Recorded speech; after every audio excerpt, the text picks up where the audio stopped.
Dylan. Hey, well, good morning, good afternoon, and good evening, soldiers. Boy, again, this is our second live AMA this week, and this one is equally as exciting as our previous with the video games. But this world, we've got something really, really exciting today, and this is Phantasma's first DAO project. And I have got Nicholas Gibbs on the other end today from One World Unbanked One World Project. And we're going to dig in a little bit to what this project's about today, and some exciting times, and what the future is going to hold with what this team has got behind them right now. So first off, Nick, we go back a few months, but this is our first time on the public air, and I just wanted to say thanks for your time today and say hello. Yeah, thank you, Scott. It's an absolute pleasure to be here, mate. Yeah, look, we're very excited. It's been a long time in the making now. We're still early, but we've been talking to you guys, and mine and your relationship started up probably seven, 8 months ago now. As we build towards this this DAO framework and this exciting project that we're getting on. So yeah, no, we're super hyped to be here, mate, and thank you very much for taking the time out and the community's time out to come and see us.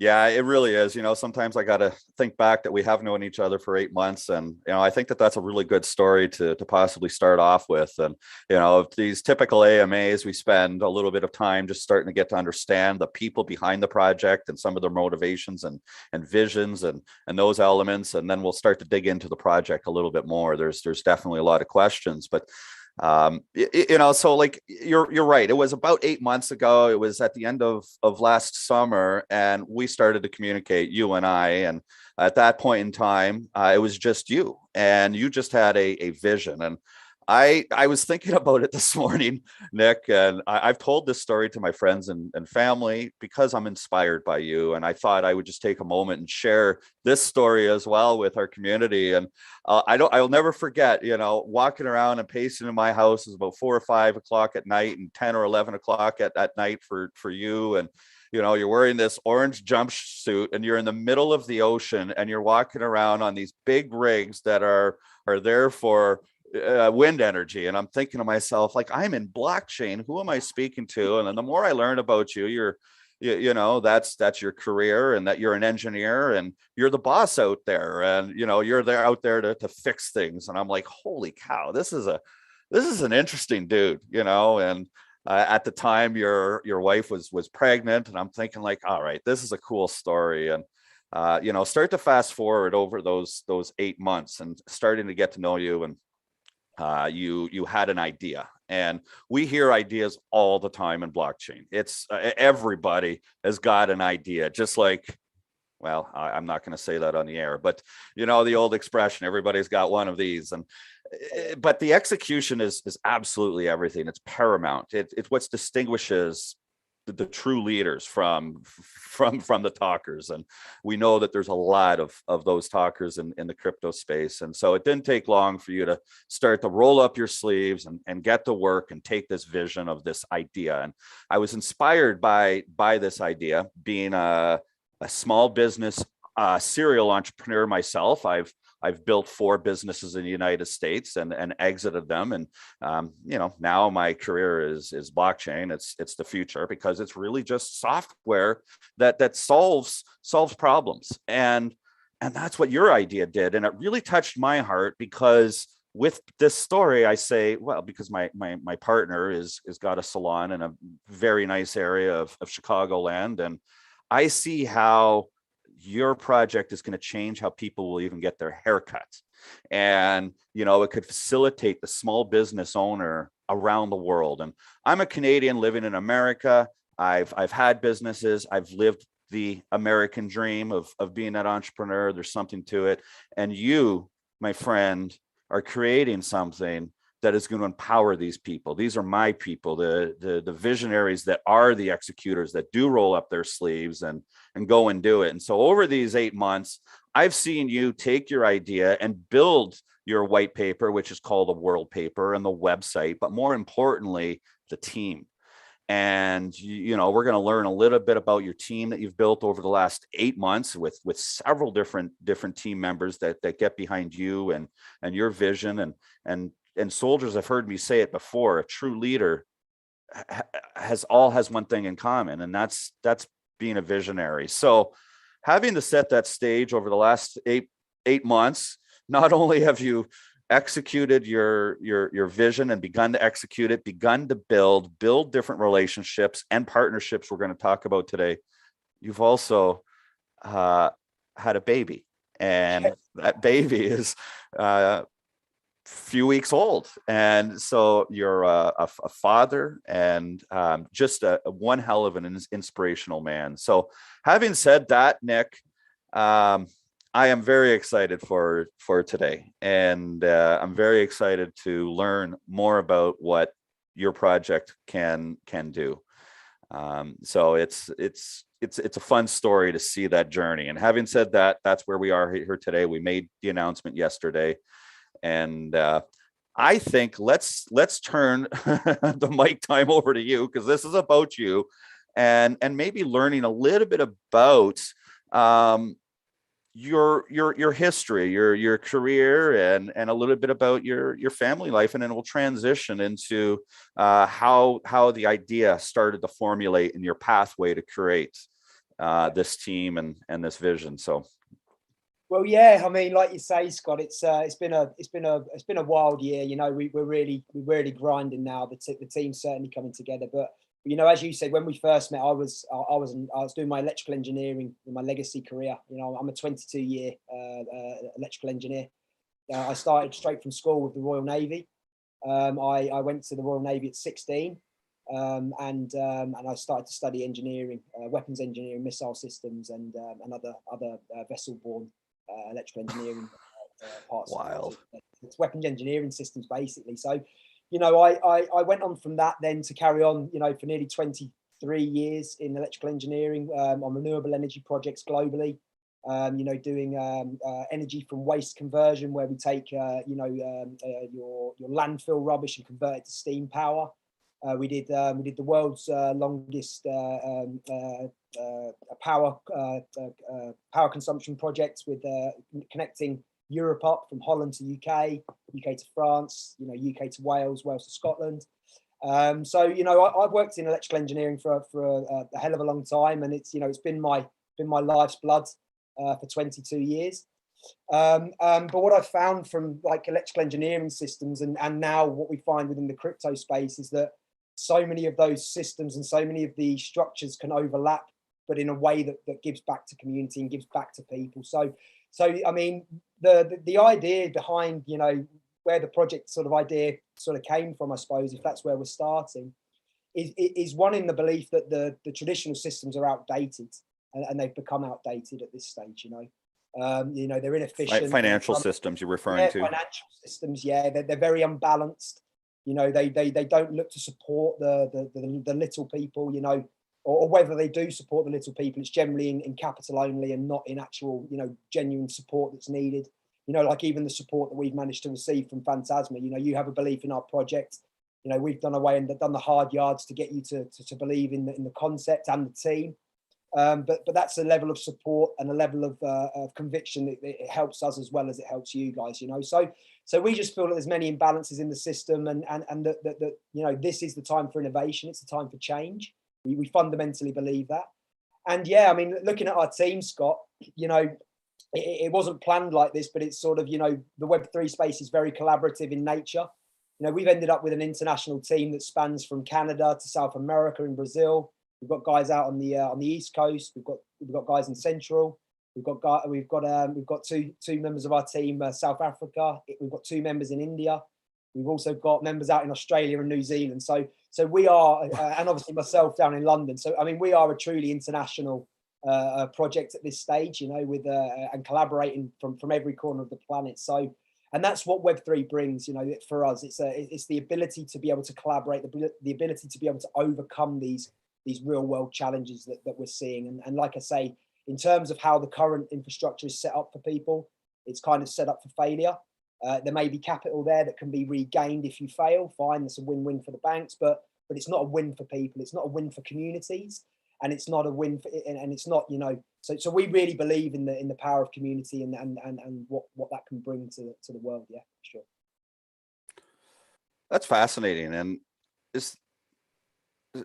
since we're on this discussion and learning a little bit about your past and learning a little bit about the project right now, um, where does this inspiration come from?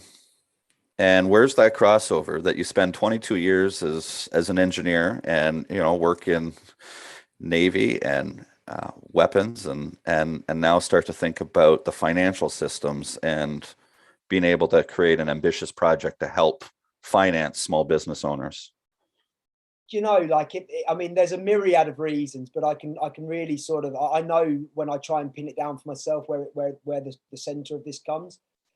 There's very much a belief in my industry that it's who you know, not what you do, and I believe in meritocracy. I believe in that people should have the ability and the option and the the framework in place to be able to achieve. And when we were going through the COVID periods, the early COVID periods, I was looking at many of the social structures. We looked at eradicating homelessness in Croydon, which was a £1.77 tax bill increase, which was pushed off to the side. So it started to make me wonder about some of these social constructs. I mean, I started to then really study finance and get into into financial ecosystems, how currency cycles work. And I was already a crypto enthusiast anyway, so I was trying to sort of build these these CeFi, DeFi, picture together and see how those systems were working. And every time it seemed to lead back to inequality, imbalance, and just genuinely systems that are just genuinely, they're created in a way that's unfair, that doesn't enable people to succeed. So, once I started putting all these things together, probably now about 17 months ago, I applied for a COVID business loan to build an engineering training school in Southeast London, because they were giving out grants for companies that would have some socio-economic benefit. But I was rejected for the additional capital. We had the upfront capital, but we were rejected for the additional capital because we were told that it didn't meet the COVID guidelines because it didn't have socio-economic benefit. But we were able to build a block of flats or houses, but we weren't able to build a school for kids in Southeast London. And that was kind of the final trigger for me, really, was that actually the capital structure. I understood why they wouldn't give us the capital. It's because you can't resell the school model. You can resell the housing model, the flats model, the warehouse model, the engineering yard model. You can resell all of those models very simply, but to resell a school for Southeast London kids isn't an easy sell.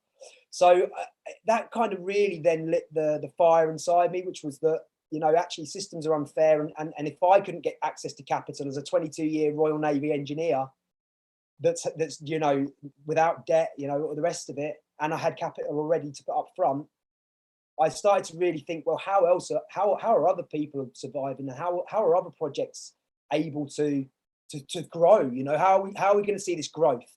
And then the final trigger was I started doing some research on Spotify and some of the bigger conglomerates and how much they pay their people. You're talking about 0.05 cents per track in the US. You were talking about under 3 pence per track in the UK. Out in Africa, you were talking like fractions of cents.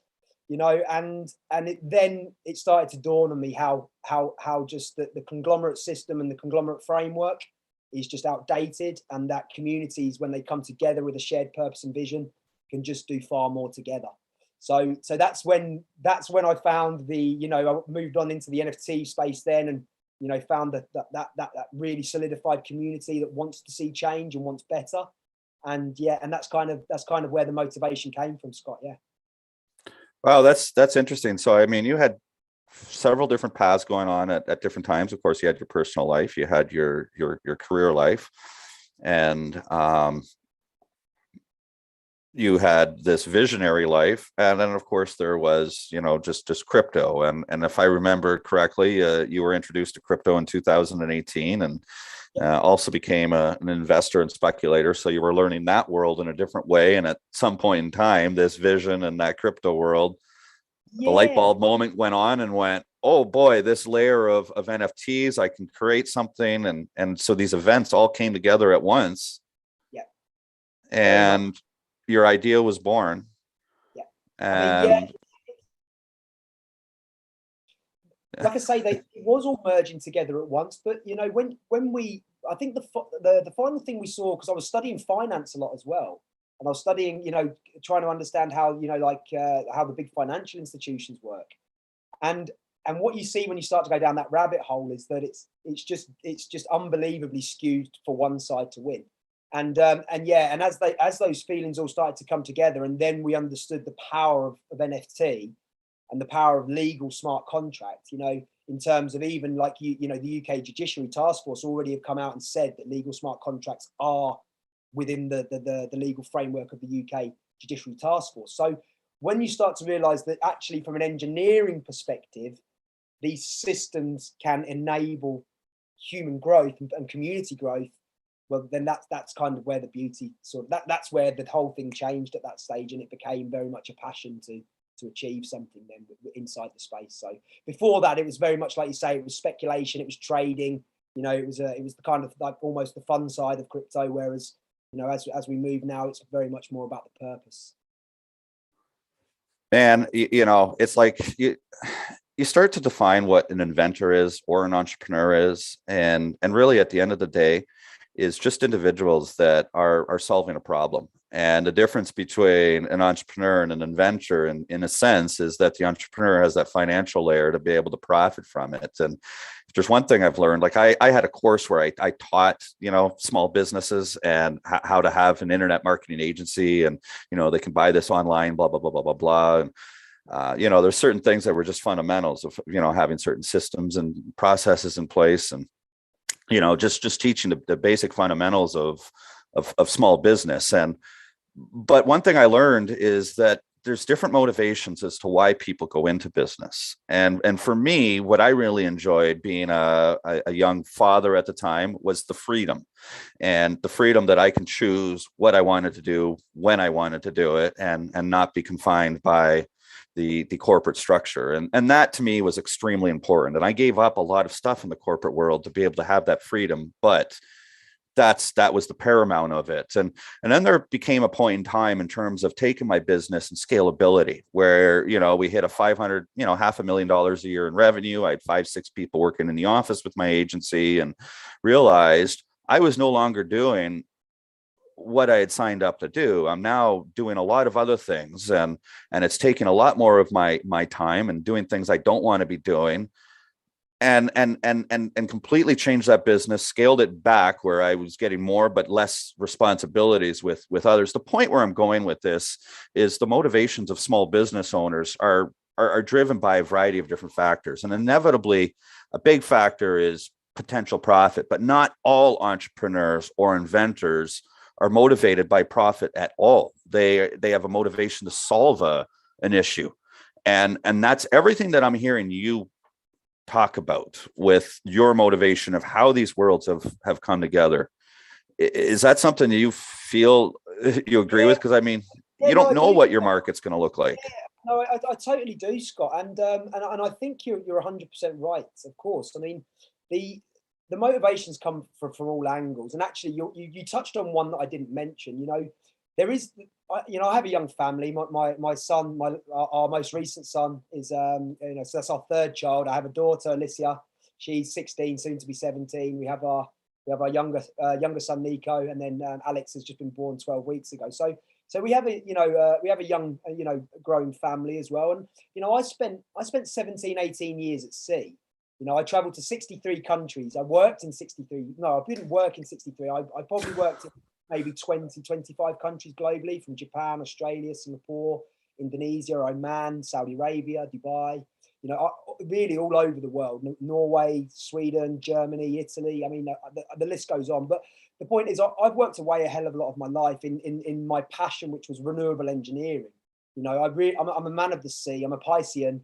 So, I'm a man of the sea fundamentally. I've worked at sea for a long part of my life, and a long part of that has been isolated out at sea, working, on projects, away from home, away from family, away from the children, So there's certainly a large motivation there for people to be able to. So this is actually fundamental to our project, actually. I know we're not really deep diving on that, but I'll sort of like do a little mini segue, because we fundamentally believe as a project that so many people are out there doing things that are either not their passions, or they're just having to go to that grind every single day. for the sake of money, which we know that's a be all and end all of life. We have to have money. We have to have that value exchange to be able to function. Okay, to be able to survive, to have our houses, and that level of comfort that we need. But we fundamentally believe that everybody has a passion, everybody has a skill, and whether they're actually enacting on that skill and that passion right now, we don't know. But what we want to be able to enable as a project is that, as we will get more into this, as we said about the incubators and stuff like that, but it's about enablement. This project is about enablement. It's about everybody winning. It's about people winning from the entry level of the project to people being able to participate in startup projects and win, for people to be able to utilize crypto technology and win. And it's about being able to win on every level of the project. And one of those major factors, Scott, you're right, is the ability for people to be able to do the things that they're passionate about doing, thrive at doing those things, and equal up that balance, that life balance, because it has, in our opinion, and certainly in the major countries of this world, it's slightly outbalanced, where people are working 90, 100-hour weeks. As we know, we've all done it, and we all do it to get our points to the line, but we should be doing it in things we're passionate for and things that we believe in, and that's a fundamental for our project. Wow, you're one hell of a man, father, and you're taking a look at a 22-year career to make a change, and understanding your vision. You named off a team. I lost count of the numbers, but it was probably between 6 and 9, 8 or 9 people that you've got on your team that you've built in the last 8 months. These are people that are behind this particular project, that are working on development and social media and partnerships, and you've established some existing partnerships that we're going to dive into very, very shortly. But let's transition and learn a little bit more about this project. And there's 2 real core benefits as a serial entrepreneur myself that I see, and you're there to provide funding and resources to the small business individual that's got an idea and a vision in a whole new way. Funding and resources, correct? So let's maybe dive into funding initially and understand how this vision of this idea is going to help individuals gain funding. And then once we learn about that, then maybe we can start to understand some of the more of the tokenomics of the project, and how soldiers can get involved with the project in different ways, and what they will expect to upcome. Does that sound like a good itinerary? Absolutely, yeah. Cool. So funding, and all right, I have an idea, and I could be anywhere in the world, and what's next? So yeah, I mean, there's 2 parts to the funding model with our project. We have so obviously we're a DAO project, but we're also an incubator project, okay? And they stand alone, okay? Now, in terms of the DAO, the DAO participation, the way that we've set up our tokenomics and our structure is that the DAO will be able to utilize and execute their fund on these types of projects. So as projects come through the incubator and through the incubation process, and they're ready for seed capital, they're ready to be seeded or crowdfunded, or however you like to sort of look at that. What they're able to do then is the DAO will get first refusal on these projects, and then if they want to utilize their capital to fund that project, that startup project, that's absolutely fine. And if they don't, then it will go into the incubator platform, where the wider community will then be able to seed and put that capital into these projects. So if you're a startup project that has an idea, it depends sort of where you are on that scale. If it's a really early level idea and it's just very, very much not fleshed out, you may need like a management or a development service, or if it's further down the line and actually now it's about requiring some technical support, or it's maybe a development support, or maybe it's some modeling support, or maybe they need access to sort of market makers and stuff like that. It depends where projects are and how far down that track they are. But on the one hand, you have a DAO community that is driving towards the first DAO is the unbanked and supporting the unsupported. And then who knows, further down the line, as we go to the version 2 and 3 and 4, they may have different agendas, different passions, different goals and things they want to achieve. But funding support and community support will be there from the DAO community. And then secondary to that, if the DAO community decides actually this isn't one for our fund, because they only have a limited fund, so it's a capped amount of people within inside the project, then it would go into the incubator and be opened up to the wider community to be able to seed it. So it's but the most important thing I think you mentioned there, Scott, about this is that it's actually twofold. It's access to capital is actually right now, especially in current circumstances, isn't that difficult to get. I mean, it is for the 2 to 3 billion people globally that sit outside of the global financial system. It's very difficult to get. But I'm talking about emerging worlds right now. People, would say it's quite easy to get a loan or to get this. And I think the sentiment that we make with this is that that capital doesn't make your project. It requires support, it requires resource, it requires, driven people that want to be part of those projects. And that's actually one of the biggest failures with startups. So you always hear this thing about startups. Startups fail. Okay, they do. Because 9 out of 10, yeah.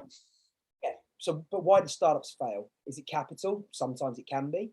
Is it planning? Most of the time it's planning. Is it resource? Yes. Do they get the right people in? There's many reasons why a startup fails, but people always tend to lead towards the financial constraints, whereas actually we think it's more led on the, it's maybe even not 50-50, but more led towards the resource constraints. And when you build out a DAO of people that have a passion for projects and a passion for startups and a passion for whatever their passions are, you bridge that gap where you have the resource and the capital. And at that point, that's the true nature of community collaboration. So yeah, we believe that it's bifold. Let's dissect this a little bit, because there was a lot that was said there. There's 3 different aspects to this, and really as a full circle here, I think we'll be able to pull it all together. Is that you found a financial system that had aspects of it that was broken, and the funding solutions for the small medium size enterprise had some challenges and different elements of red tape. And you recognize that this problem can be solved in a different way by utilizing blockchain software. And that's the introduction of a DAO, a decentralized autonomous organization. And this is the first DAO project that's being built on the Phantasma chain. DAOs have been around for a couple of years, a few years now, I think 3, maybe 3, possibly 4. But they really haven't come to an element of fruition as blockchains have been built and grown. This year here, we're just starting to see organizations starting to leverage the concept of a DAO. And it's fascinating. I'm not sure so much around the world how it's progressing, but I know here in the United States, for example, the state of Wyoming is the first state in the United States that recognize a DAO as a true LLC, a limited liability corporation, meaning this is a community-driven business. This is a business that's driven and governed and managed truly by a community. And when you start to, as you went through your finance courses and training and understand why securities were even issued for a corporation or a business in its first place, was really trying to replicate that concept that a public corporation is a company that's run by the public and voted on. And as I'm starting to think some of this through right now, we're seeing this at the highest of highest levels with freedoms of speech and the elements of Elon Musk. And I'm not going to start to speculate in today's conversation as to his motivations or whatnot. But if the shareholders of Twitter truly want something to happen, then why is there so much red tape and it actually stopping to happen? And a DAO can help solve some of that problem. So here you've taken your visions and recognize that blockchain software can create a decentralized organization that's run by a community, and projects are then come into this community. So maybe I might own some sort of NFTs that are going to allow me different types of voting rights. Maybe the more NFTs I own, or the different types of NFTs I own, give me different types of voting rights, kind of like different securities. They're not true securities, but you'll get into all of that. And this is a business that is an incubator or a launch pad for high quality projects. And then those projects, when they come and they have access to resources such as finance, you're also saying that these may get access to human resource help, or financial help, or accounting help, or operations help, whether it be in graphic design maybe, or web development, or even potentially even physical deliveries, who knows. So, and that's all run by this DAO. So it's fascinating when you talk about two elements of finance, as you're building all of this and integrating into Phantasma. There's a chicken before the egg conversation, perhaps, and you've got to have a community, and that community will own pieces of that DAO. I'm more than happy to say publicly, I'm going to be one of those community members, and I look forward, Nick, to the opportunity to buy into a piece of the DAO. But in plain English, have I understood this concept and where your vision has come? Yes, for sure you have. Yeah, and I mean, I would say to the guys, everybody listening. Sorry, I can't see the screen. I can just see me and Scott. But I would say to anybody listening, go out and have a check of the white paper, because there is a lot to unpack with this project. But fundamentally, what you're saying there, Scott, is exactly right. It's about, so as an electrical engineer, we're looking for efficiencies. Okay, we're constantly looking for efficiencies, to system to system to system, to build out those efficiencies. Okay, and when we've looked at incubators, when we've looked at crowdfunders, startups, and we've managed to put all of those, the failures from each of those together, even the failures from the first DAO project, the DAO, that in 2016, when we've looked at the failures across each of these sectors and seen, you know, why they fail. Okay, they fail because of capital. They fail because of resource. Incubators tend to not fail because they're actually the resource is actually on hand for them to keep them moving forward. Okay, and you merge all of those together into one, and then say, okay, well, then let's put a motivated community into that, where they can participate, be rewarded for that participation, and then start thinking about, actually, do they want to be going to the daily grind, or do they want to be driving this self-perpetuating, this positive feedback loop? Well, we think over time that they, the more that they're rewarded for the interactions they're doing and driving these projects, that they'll want to, they'll slowly want to move into that and be able to do the things that they're passionate about. So yeah, you're 100% right. It's using existing frameworks, but taking the inefficiencies out of those frameworks, pulling them into one, and driving that forward as a community. But you're actually right. The DAO part is really about that decentralization, because this is what we all want and need, right? We live in a world where, like we say, 2 to 3 billion people globally lack access to the mainstream financial system. And that is because we have very, very centralized systems, okay, that are run by, as we say, the few and not the many. And being able to give that, okay, the problem with the DAO back in the day, from the SEC's perspective, was that it didn't have effective governance, okay, because people weren't able to effectively govern. And that's another thing that we're able to do with the Phantasma chain and the Smart NFT technology, which is actually mind blowing, and we'll keep that aside for now. But with the technology that Phantasma have, and we are going to be able to have a DAO that has full participation and has leadership from the front inside the community members, and that's the difference there. We've created an ecosystem of reward, of meritocracy, where people that participate win, and the more you participate, the more you win, which is obviously the fair way for that to work. But you still win if you don't participate. But that opens up a different thing. But the bigger vision here is that we create that positive feedback loop of an ecosystem. So when you're participating with a project, okay, you're already being rewarded for your governance, for your leadership of the project, if selected to do that leadership role. But then you have the opportunity to work with amazing startups, global amazing startups. And we've been, some of the projects we've been talking to, and this is the early stage of our journey, but some of the projects that we're talking to within the Web3 space are truly innovating, and innovating, whether it's mapping, the ocean's floors. We have Refi DAO that are mapping the ocean's coral reef, and all kinds of things that people are doing to really drive, global sustainability, which is actually, one of the major reasons that we loved the Phantasma chain when we first started researching there. You're a carbon neutral, carbon negative, actually, blockchain, doing that really good work, because this is the future of this. This is the future. We're sort of part of that future now, right? And you guys are doing those things, right? So what we see in the framework and coming in, and the innovators, and it's just mind blowing. So So to think where we can be in 2, 3, 5, and 10 years time in terms of a, you know, a positive feedback loop DAO framed community that's driving towards purpose, and also, you know, utilizing the crypto sphere to drive those rewards and returns as well. You know, we feel that that we're going to free a lot of people up to be able to start doing the things that they're passionate about, not just the things they need to do to make money. I'm almost darn near speechless right now, because you just have my flipping head spinning. I've got so many different questions, and I mean, I've been speaking to you for 8.5, 9 months, and, you know, starting to understand some of this. But you truly get a lot of this. And, you know, as we're sitting through it, first off, I want to say Happy Earth Day.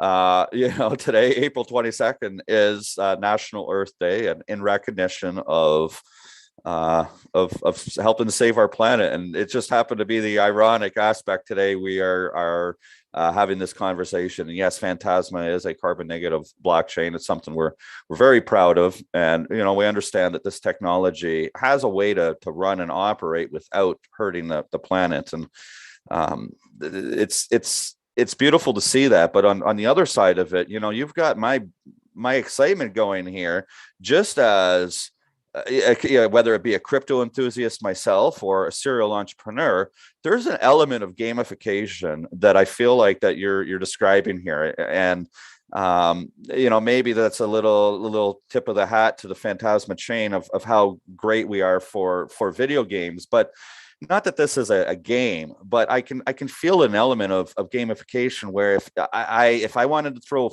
$50 into one project, or 10 grand into another, and then I could kind of visualize that you're going to have some sort of dashboard of sorts that I'll be able to see which projects I'm involved in, and maybe see certain elements of, like, I see it nodding in your head, you're like, yeah. And, you know, I know that, you know, this is some of the discussion. And so, you know, here we are, like, we're definitely going to have to do this again. We're 40 minutes into this. We're going to have to go ahead and start answering some questions. So maybe we'll spend a little bit of time just starting to see a little bit about what that future looks like, what that platform may look like for some of your users. And then, of course, we do have your white paper on the screen, which is called their World Paper. I thought it was a brilliant play on the word white paper. So you've got to go check that out, guys, and make sure you get on their Telegram group, and or their Twitter, and or email to learn different updates. Of course, us at Phantasma, we're going to do our diligence, but this is a project you really want to watch closely, because I've just seen this the last 8 months of how it's just go. It's amazing. It's absolutely awesome. So yeah, let's maybe talk a little bit about what the next few months are going to look like for Unbanked One World Project. Yeah, so look, one of the, and then sorry, I nearly bit in too soon then, but one of the really fun parts of this is, so if you think of a Shark Tank, okay, like a Dragon's Den, a Shark Tank, you know, you have all these different concepts, you know, where like 5 whales sit there, a project comes in, you know, a very talented project, you know, they get absolutely nailed by the sharks. That, you know, they get double they have to give away double the amount of money they wanted to for the amount of this profit share. And then one whale goes home super happy that he's picked up she's picked up the best resource on, you know, in the planet. Like, the incubator is the next thing that we're starting to work on inside our socials, and this, which is now really empowering these projects to come to us, you know, and be incubated at the early stage of this. And the way we see it, the incubator, is that actually it's the community that will be able to then go away and participate in those projects, and not a single centralized whale. And, you know, and we think that is like a fundamental shift in participation here, because there's so much talent out there. And this comes back to the 63 countries I was talking about, Scott, with traveling. I've seen so much talent in these countries, you know, and I've seen so many people that have the ability to do wonderful things, engineers that are far greater than I am as an engineer, but yet they don't have the access to the systems, and they don't have the access to the people and the global collaboration that we are fortunate enough to have. So what you're going to see over the next few months for sure is obviously we're continuing in the back channels with our guys, you know, building out our community, building out our Discords. We're carrying on 3 or 4 times a week. We do education twice a week inside our Discord. You know, we do everything from crypto security, Web3 security, to automated market makers. We do every kind of crypto-based and project-based education stuff. So So we'll be continuing with that sort of good stuff, but we'll also be starting to bring out the incubator, where, you know, we have a nice list of projects now that want to come to us. Let the communities find out about those projects, you know, see how we can support them, how our communities can support them, and start to set that precedent for what we'll be doing once the incubator and the ecosystem goes live, you know, later on down the line. So yeah, we're just busily working now on you know, keep building out these foundations, keep building out the solid collaborations and partnerships that we have, and just keep moving towards, you know, this ecosystem build. So yeah, it's an exciting time for us. The project, like you said, we're across the whole. In fact, we're across 9 time zones, with an international team, and with an unbelievably great partner. So yeah, it's exciting times for us. Yeah, certainly keep your eyes on. Come follow us on Twitter and join our Discord. It's very early for the project, but like I say, you know, we're going to be very visible, and we'll be out there educating and building on the project as we go. So yeah, come and get involved. And so for community members to get involved with the DAO or with the incubator, so just to clarify a couple of things, you are speaking to different projects right now that are going to be interested in using this platform when you go live. Okay, that's great. Is any of that information? I know you threw a couple of ideas. Is any of that information public, or is that shared on your socials? No, it's not yet. We wanted to get this sort of out you know, over the line first, and make sure that this is, you know, this partnership for us is huge. You know, it's a really, you know, we're so proud that we've got to this point with you guys. You know, it's been a long time in the working now. And then obviously into May, then we're going to start, you know, bringing out this incubation program and this show, and then start to get those sort of documentation released into the public of projects that are going to go into the incubator once it launches. I mean, once we get to launch for the incubator, we want to have you know, somewhere in the region of 25 to 50 projects, you know, available to be. Okay. To be up. All right. So there'll be some opportunity for guys and girls to get involved in everything. Yeah. And if I'm correct, you've got seven different tiers of membership that somebody such as myself can get involved with the incubator, correct? Yes, exactly. So on the DAO side of the project, we have a 7-tiered tokenomic system, and the tokenomics have been firstly designed to be fair, secondly, I mean very fair, and secondly designed to benefit people over time as well.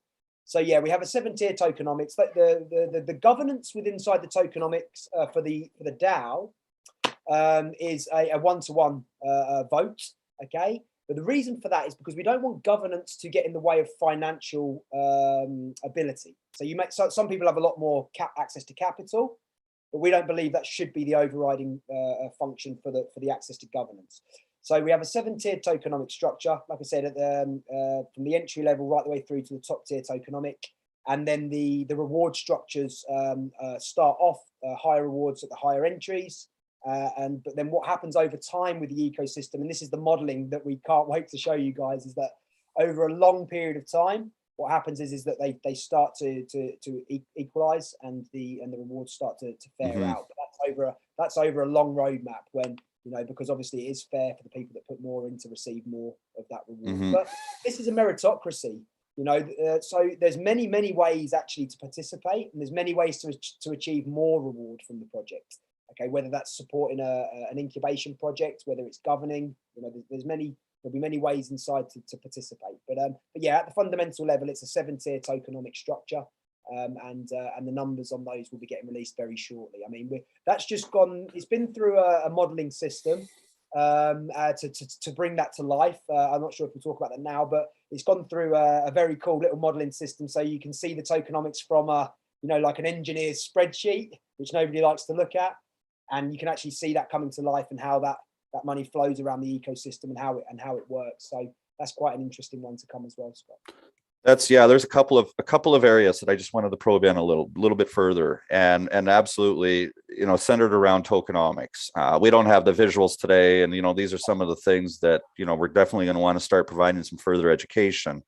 But tokenomics is a very, very fascinating conversation, and something that I'm very proud to share with Phantasma is the tokenomics aspect of Phantasma, the sustainability of the economy of Phantasma, and the amount of thought and math and the process that are involved to get those numbers to work is absolutely fascinating. And today you go to university and go and get an economics degree. When are you going to go and get a tokenomics degree? It's not going to be long and far off. There's going to be whole university courses and likely even masters centered around the concept of tokenomics into this digital frontier world. It's fascinating. So having said that, you had dangled a carrot a little bit about a particular partnership that you've got. Go and check that out, guys, because their tokenomics modeling and structure to be able to visually see this and the operations is a true testament to the maturity of the crypto industry and how businesses, real legit organizations that are successful solving problems, are utilizing this blockchain software DAO technology. So I see you want to say something to that. Sorry, I've got to on this.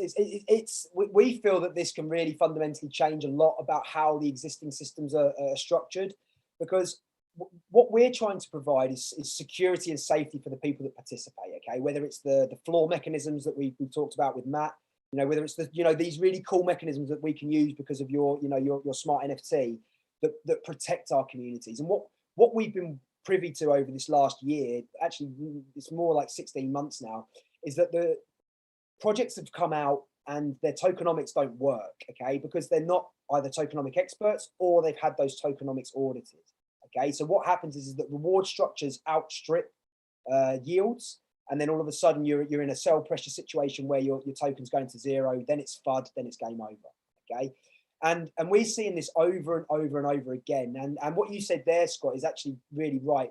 We personally believe that modeling tool is something that all projects should go through, or they should at least get somebody on their team that can do it for them, an engineer that can, because they're not that easy yet. I mean, it's still coming along, but if we can get more people in the Web3 space to actually put more time into these tokenomics, put more effort into seeing the long-term vision of the tokenomics, because we don't want to see 1 year projects anymore. We want projects now that are 5, 10, 15, 25 years rewarding their people, not 3-6 months and run off. So yeah, we believe it's a fundamental shift for the Web3 space in terms of tokenomics and how that auditing process should be done. Oh, I can't wait for the next time we have another AMA, because I could see us circling back at some of these progress, because we have definitely not probed into all the questions that come up. And having said that, let's switch over to some of the questions here in YouTube. Actually, before we do, and I know one of the questions are going to be, so I'll clarify that initially, was the other side. And two things is, do we have any time frames on when the DAO is going to go live? And number two, do we have a time frame when, and I'm making an assumption here that because of my own personal greed, when can I start purchasing NFTs, smart NFTs that provide membership levels, that these are probably going to be available prior to the DAO going live? So are there two time frames there? And what do we look like for that? Yeah, so I mean, for us, this is all about legal formation. So we're spending a lot of time at the moment with the legal guys, making sure that we get this formation correct in terms of the DAO structure, in terms of the membership model, in terms of the securities law with the FinHub and the SEC, the disclosure documentation. There's a hell of a lot to do in the background. So we're still on target for the launch. In terms of the incubator and being able to participate in those projects, we're still looking on target for November 24th. But ahead of that, we have another one of our partners, Solon DeFi or Solon Labs. They're launching their automated market maker in the middle of June, towards the middle of June to the start of July, and we're looking quite closely to align our NFT launch with their blockchain coming up. So yeah, I mean, timeline in terms of the NFT, we're probably looking around August time on the NFT side, which is the governance pool, and start to build that community part, keep building that community part of the project. And then, as we say, as we go through September, October, executing on the plan, the DCIE will then be coming behind that back end of the year. So around Q4 for the DCIE. So that's, I mean, for the next 3 quarters of this year, you just went through 3 major milestones that are going to ironically be laid out. You know, every quarter you've got a major milestone. Yeah, that's exciting. Yeah, There's reasons for us to get together and do this stuff again, Nick. Yeah. I mean, look, Scott, you said it quite rightly there. That's gone so quickly. I mean, we could talk this all day, and I do think we've only scratched the surface. But I hope it's been sort of a valuable thing for your community and ours. I know some of our guys will certainly be in the audience today. But like I say, we do a lot of conversations around this weekly. So if you want to come hang out in our Twitter Spaces or on our Discord, feel free to come and ask all the questions you like, because we're certainly out there trying to get as much information as we can. We got an interesting question here, and this is a question that could be answered in a variety of different ways. And I think that this is a question that, well, let me go ahead and ask it. And it just says, how is One World Project, a DAO, different from other DAOs? And, in a sense, it's almost like asking, how is one, business A different than business B? You could really open that up a lot, but at least from our perspective, a Phantasma, I'll put a little bit of stab into that. And that's the elements of Smart NFTs and the functionality of what Smart NFTs are going to be able to do for projects such as Unbanked. And there's a variety of different feature sets in terms of the ability for it to grow and transform over time, and the immutable aspect of the NFT and the programmable aspect of the NFT. So with that element of programmability, well, the sky is almost the limit. What conceptually can potentially be done, and you're learning new things as well as a small business incubator. So I think from our perspective, that's how this DAO is different than other DAOs that exist on other chains. But from your perspective, how would you address that question? How is One World Project DAO different from other DAOs? Yeah, I mean, look, we've seen a lot of DAOs out there. We've seen a lot of failures of DAOs, when we go back to 2016, right the way through, and we see a lot of DAOs now that are trying to be DAOs, and the question is whether they're effectively governing, and a lot of them we're not sure about that right now. But in terms of key differentiators for the One World Project, we're creating a system where people can receive support as well as capital. And that's number one. Okay, it's not just access to capital, access to governance. Okay? It's not the centralized team injecting decisions into the DAO and then the DAO voting on that. It's the DAO injecting decisions into itself and thereof itself. Okay, so it's decentralized governance. It's governance not from the centralized team. Okay. Our project will be handing over that DAO to the community, and the centralized team will be no longer part of that. That's part of the roadmap. I mean, 80% of the funding that's raised goes immediately to the DAO treasury, and that's locked into the smart contract. That's not something that we say, funds come to the centralized authority and then we may rug the project or not. We've tried to create a project that's unruggable, that protects our community. So that's hard coded into the system.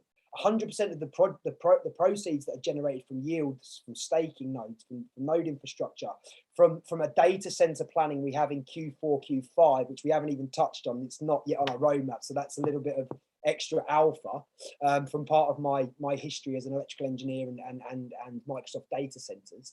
But so we're looking at how we can drive 100% of the rewards, 100% of the yields back to the decentralized the DAO. Autonomous organization. So again, trustless autonomous payouts, for instance, the members do not take from the pool. The system is smart contract is coded. So you were talking about non-influenced, open source, permissionless decentralization. We're not talking about liquidity pools where centralized teams put voting and governance decisions in, and you get to vote on that. We're talking about you guys governing from the front. We're talking about you guys participating. We're talking about you guys receiving all of the reward that is generated from the system. Okay, so I think we're talking about a very different model, and also we have a capped membership size. 19,825 is maximum cap for the V1 DAO. Our tokenomics has been mathematically modelled, and it's been modelled with a professional partnership that's part of our group. So we can show that the tokenomics don't fade out over time to zero, that the tokenomics, you know, will continue to grow steadily. So we've gone for a sustainable model, a sustainability model.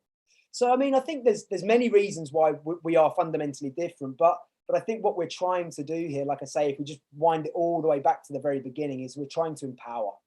We're trying to empower people at every single level, whether that's the entry level to the project, entry level to the governance and the reward structures, whether it's you can't get in at the entry level because you have financial constraints, but yet you can still get in at the incubation level, or whether it's participation and being rewarded by the One World Project token for that participation that you've put into those projects in terms of your value exchange. So it's a way, it's access for all. It's a way for everybody to participate without the constraint of financial. Okay, but so yeah, I think there's many beautiful things that differentiate us from other DAOs, but that's not to knock other DAOs. I think that DAO projects are really, people that try to create DAO projects generally, from what I've seen, they're trying to do good things with that technology. So, but I just think I think we have a very different model to the ones that are out there right now. That's good. And you've got, I think once a week you hold Twitter Spaces where you're live on there. So if you're following you on Twitter, you can listen in and you get into some of these details, you know, and we'll ask questions straight up and actually have a conversation back and forth with Nick. It's definitely a competitive advantage, their tokenomics model. Got to dig into it. The community's got to understand it. There's definitely some benefits. We're going to have one more question here, I think. And this one is just, you know, how does a tier 1 holder move into a tier 2 holder? Okay, well, actually, it's a great question. It's but it's kind of the opposite way around. So tier 7 is the entry level and tier 1 is the top level of the project. So what happens is, if you're at the tier 7 group, for instance, we have what's called a merge and store. We're creating with Matthew, and within that merge and store, if you can only afford a tier 7 token, a few months later you can afford a secondary tier 7 token. You can merge the two and move up through the tiers. You can continue to move all the way up from tier 7 right the way up to tier 1. So what the model has shown over time is that this will take some time for that to flesh out, of course, and maybe there'll still be some left in tier 7. But what should happen over time is that the tier 7s will go, the tier 6s, tier 3s, and then it will end up, you know, very much equalized at that stage. But that's a long-term model. So yeah, you can merge and store, and what that actually does is it actually creates two mechanisms. It creates an inflationary and a deflationary mechanism, where what you can do then further down the line is that you're artificially starving supply by removing 2 from circulation and going up to the new tier. But then what you can actually do is you can actually so because they're being stored, you can then reintroduce them to supply later, or the DAO could choose to reintroduce them to supply later if they wanted to, but only at a 1-to-1 ratio. So you would never end up with more than the initial hard cap, which is 19,825, which is fundamental to the reward structure of this project, because we are not going to be a project that has runaway node creation, should we say, runaway reward structures that the yield can't outstrip. So I hope that wasn't too technical. But... Well, these are things that people need to know, and you know the old expression DYOR, and it's important. And at the end of the day, yeah, there's just going to be different types of people that are involved in the project. And just like at Phantasma, our goals are not to pump prices, and our goals are to build software that works for the long-term sustainability of solving problems for our end users. It's as simple as that, and keeping that mindset. And so, you know, on that note, Nick, dude, this has been a blast. I definitely foresee us, you know, swinging back around next quarter when you've got some big announcements coming up to do this again. And, you know, just taking a look at one of the last comments that are in the chat right now. I don't know how true this is, so I'm not making this statement. But somebody says the world's first unruggable DAO. And I thought, what does that mean? You know, the first DAO that cannot have a rug pull on it. I definitely don't think that that's the world's first, but it's a true testament to the integrity that your project has, and it holds true to the man I met 8 months ago. So humble congratulations, my friend, and thank you for your time today. Oh, Scott, thank you so much, mate. I've enjoyed it. It's gone so quick. But like I say, it's, you know, for me, talking about this is something I'm super passionate about, and so are our team. And you know, we're trying to create great things. You know, we have a great system, great partners, you know, great collaborations, a great system, and you know, we're looking forward to the future and what's coming, and being able to enable people to go and, you know, really enjoy and be part of things that they're passionate about. So yeah, thanks for having us, mate. Appreciate you. Right on. I works both ways. So, all right, folks. Thank you, soldiers.